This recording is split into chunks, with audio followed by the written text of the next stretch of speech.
Greetings, my friends. This is Gilles Mansillon. I'm an artist and spiritualist, and I come back to speak about transcendental psychology, this point of freedom, the the idea of understanding the inner workings of consciousness in order to find our point of freedom and to be liberated from limited consciousness. We're passing through a very, very potent part of the galaxy. Our whole solar system is traversing this photon belt, and so there will be some great galactic upliftment every day. As much as we're all receiving the same energy, but we don't deal in the same way, and we don't receive it in the same way. And to understand we're part of a far greater plan, and the plan of the Creator. We only know so little about what's going on in the universe at this point, and even on the planet, there's so much that we do not know. And so understanding that there is always the possibility to call on to spirit whenever we need it, and for guidance, for support, for protection, for whatever we need. It's to have to know that there is this invisible presence. Humanity is not aware of all the higher dimensional. They don't know they are the multi-dimensional beings either.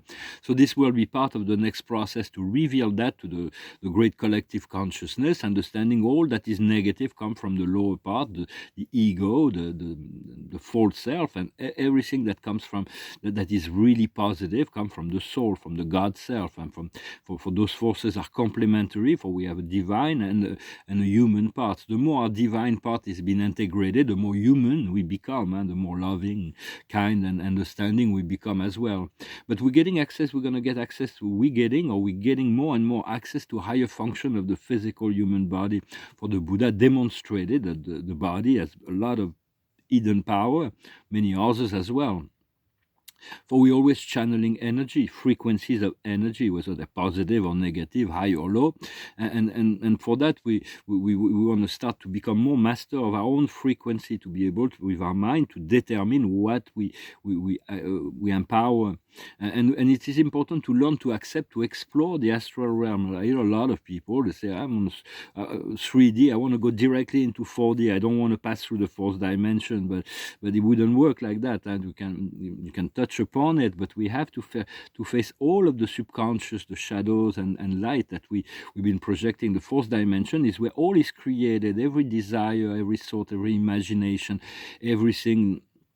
It's more than that, but it's all like everything that's been projected in this realm, and our astral body is working it out, and when it's time, the manifestation comes down to the third dimension. And so it is important understanding the fourth dimension. The astral is kind of the blueprint of the third dimensional experience, and everything is supervised from the fifth, the sixth, the seventh, the eighth, the ninth, the 10th dimension. We have part of ourselves in those higher planes that are supervising and aligned to fulfill whatever destiny we came here to fulfill. But trust that you are guided and protected when you explore the astral realm and the astral spiritual. For the earth and human consciousness is not the alpha and the omega of the universe. Humans think that they're like the apex of consciousness. It is not so in reality, but we are, each and every one of us, as the alpha and the omega. As we tune in to the great central sun, the presence of the Creator, God will confirm that we are it.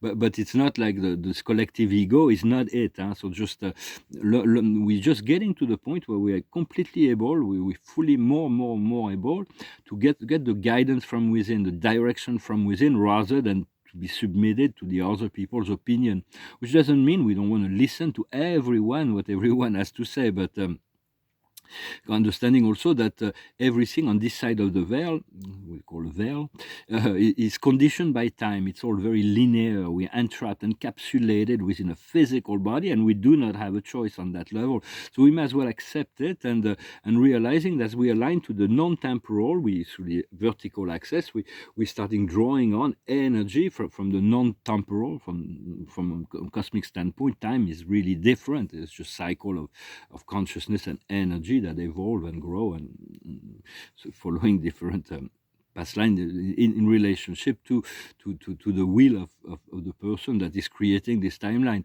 But the more we integrate this timeless energy, the more we can move into this state of grace in relationship to temporal events.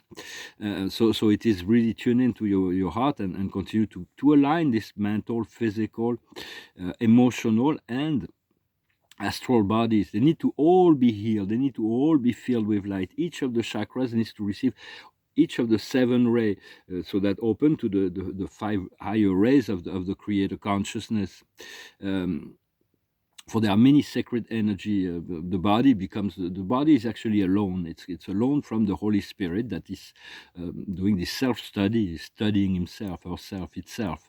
There is always life is studying itself, and that's what we are part of this greater experience. And but there is many sacred energy. The body was, as the Buddha did explain, the body becomes a temple of light. Eventually, there is so many treasures, and the way the human body was created is extremely enjoyable to live within this light body, but progressively the consciousness descended all the way to the point where we came into the state of survival, which was never advised by the creators. And the creator says the individual human consciousness should never descend below the fourth dimension, but then we fall down into the third. So now we need to reaccess all those higher level. For it is important to recognize that we have this divinity, to be attuned to it, although it is not dominant within ourselves. Of course, hopefully it will become, but it is important to stay humble also in relationship to all that is going on, to receive always the right information. And sometimes it is not, situations are not solvable by mind alone. And so it's like we need to tune in to the intuition or the guidance, the spirit guidance, to ask for counsel. So it's like by being allowing ourselves to be guided and directed from within, we can create a new life. We can develop self-love. We need to be fulfilled ourselves before we can actually assist others. We need to be healed ourselves before we can heal others. It is a gradual process, of course, but please yourself before you will please others. It's like I would definitely recommend that. And once your energy is so full with love and joy and all the things that we're seeking, the more it will overflow, and then more will come as well.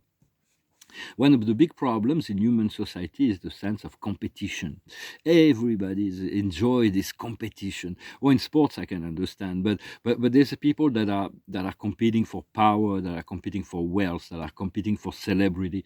And some people have power, wealth, and celebrity, and they're not satisfied because they're jealous of somebody else that has more.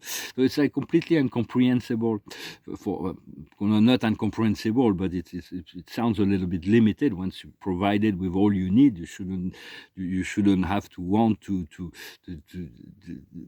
the path of somebody else should not disturb you. You should be we should be able to satisfy ourselves with what is planned and programmed for us.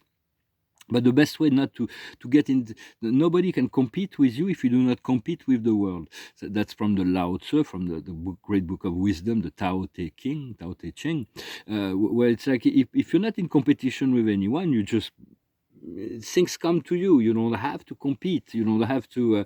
Well, sometimes you in business or sentimentally, sometimes you have no choice. You're in competition, but sometimes you have to accept that. Sometimes you succeed, sometimes you fail, but you accept both and learn from that, and be true to yourself, and everything fall into alignment. The truth about the universe we are seeking is far greater, and will be far greater than anything we can imagine. And so and it keeps getting better, and the universe keeps expanding and expanding, and there is more and more consciousness that is being integrated, because the truth of the perfection of the universe, the perfected universe already exists. God holds that frequency. It knows exactly all the highest and the lowest and everything in between. So it's just a matter of tuning into the frequency where the consciousness can align and be eventually in surrender of the divine I am presence, which embraces and transcends all states and all times and all spaces. And because we have only one life. I talk so often about past life because from a linear standpoint they happen to be past, but we only have one life, and it is eternal, and there is only one life, and we are an extension of that eternal one life of the Creator. For it's the equation of the mental, there is the earth, the equation is the mental, the emotional, the physical, and the astral emotional, the body of desires. All of that is part of our equation. But when we move into a higher dimension, joy is the only fuel of existence. Joy, happiness, laughter, pleasure, abundance, all of that. And then the equation is to balance out the love and the light, how to administer, to have wisdom in the administration, in the ministry of that love, depending on our mission. But so it's like, and also I wanted to say, not to be surprised. We're going to be surprised. The spirits keep saying that I'm going to be surprised, so I'm ready to be surprised. I'm not trying to solve that equation, to let go and be in a receptive mode, but to understand it's going to be great technologies, understanding, discoveries that are going to be made, that are already being made right now, but they haven't really been projected into the collective consciousness. But for every discovery that is made, there will always be group in this time and space we live in, that will use that negatively, and those will use it positively. So it's part of the process, and not to fall prey to anyone who would want to. Because we can see that also in the physical world, like the internet. It can be very positive, but there's aspects that are very negative, or there are all kinds of things that everything can be used for. It depends. Those are just tools that we've been offered. So I thank you very much for liking, for sharing, for commenting, for subscribing, for listening to those messages. Thank you so much for your support. I'm gonna pull one card. The card of the day is co-creation. We're always co-creating. And but so it's about at the end of the day, at the end of the reflection on the co-creation process, you want your higher self to have the last words, because your higher self knows things that you do not know. Your higher self, your soul, your spirit, your God self, your guides, the company of heaven, those are higher selves, and so to allow that to yet it's very they're very listening to all that we seek to create. Everything is being considerate. There's consideration for everything. And this planet is just a stage. On the surface level is all that we know, but we need to unlearn a lot of things that we've learned to move back into this higher frequency. And the earth is just a stage for consciousness to learn and grow, and for souls to come and play games. A lot of those games we couldn't play in any other dimension, because once if you are in full consciousness in incarnation, no one would want to do harm to anybody else, because they see the cause and the effect. When here people do not see the cause and the effects, so a lot of people can be implicated in heavy dark programmation, which eventually they will harvest also. So do not envy the rich and powerful that are doing a lot of really dark things, because eventually they're gonna have to face their own creation. But it's good to be empowered, to be elevated, to be rich and powerful. Is if you condition by love and wisdom, it's actually we want more empowered people in position of authority in this world, in order to bring back the balance, to bring some wisdom into the situation, to federate the consciousness around the common good, common sense, to the highest good of all. Well, I hope this resonates with you. I'm going to finish with a song. It's and pulls a few cards. It's a song about speaks about the freedom bell for peace of mind. It's like the end of war. It was the end of the Cold War. It's happened.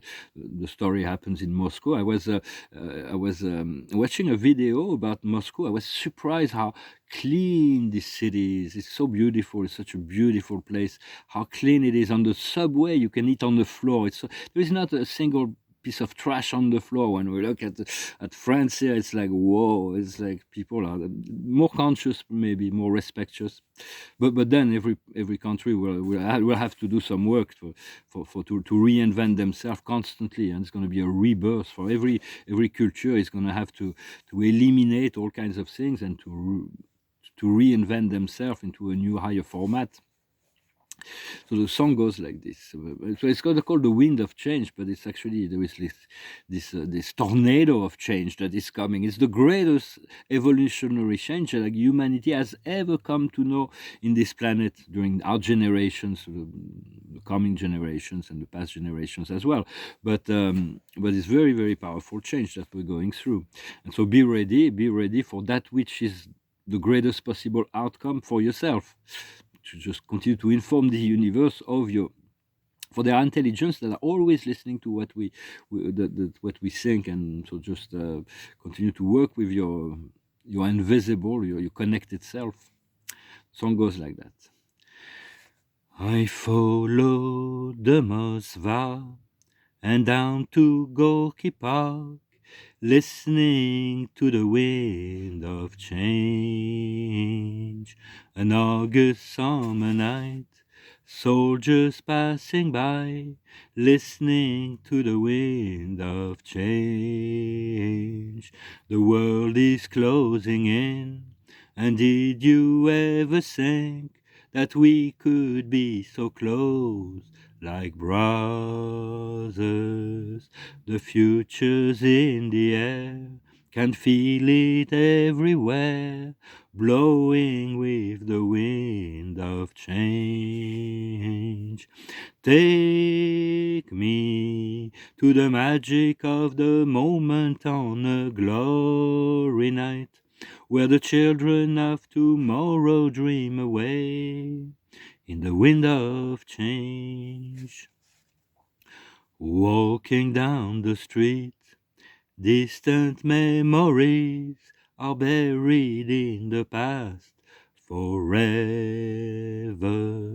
I follow the Moswa and down to Gorky Park, listening to the wind of change. Take me to the magic of the moment on a glory night, where the children of tomorrow share their dreams with you and me. Take me to the magic of the moment on a glory night, where the children of tomorrow dream away in the wind of change. The wind of change blows straight into the face of time, like a storm wind that will ring the freedom bell for peace of mind. Let your balalaika sing what my guitar wants to say. Take me to the magic of the moment on a glory night, where the children of tomorrow share their dreams with you and me. Take me to the magic of the moment on a glory night, where the children of tomorrow dream away in the wind of change, in the wind of change. I was trying to wait to sneeze till the end of the song. It didn't make it, but that's okay. I'm not. It's not like I'm on a stage with like thousands of people in tuxedo and singing a song, so it's okay. We'll keep it between us. And so I'm gonna pull a few cards to see. Be ready. Huh? The observer of the day is the challenge and the trial and the test. So just allow yourself to understand those are only tests and trials and challenges. Try call on your guidance, call on your assistance from the spirit realm. Ask for guidance, ask for support, ask for resources, ask for connection, ask for whatever you need. Your spirit guides have certain power to assist you with that. The highest wisdom is action. We're moving into a state where we're going to be able to act, and it's going to be swift. Things are going to move fast. What we need to understand is cheminement. It's an assess. It's progressive assess, spiritual assess. It's really a step-by-step ascension. What we need to do is friendship, to be true to our friends, to be true to ourselves, to be a good friend to life also in general, yet to continue to cultivate this new sense, new friends that are going to be coming in, old friends that may be returning. And the outcome is the light. We're gonna the light. There is so many frequency. Light is such a vast. Light is like love. It's like it cannot be defined. It is so vast. From the light, there is the X-ray and the infrared and the ultraviolet. So it's like there is, and then above and beyond. But in the X-ray is very interesting because the light becomes much more sharp. The human eye see only a little fraction of the light. When in truth, light is really our true nature. It is the mean by which we communicate. This intellectual light. We can see this physical light, and we want to tune in to the spiritual light to activate the third eye chakra, in order to start to become familiarized and learn how to use this spiritual light from our intention. Well, I hope this was interesting for you. I thank you very much, and I wish you a wonderful day. I'll talk to you later. Bye bye.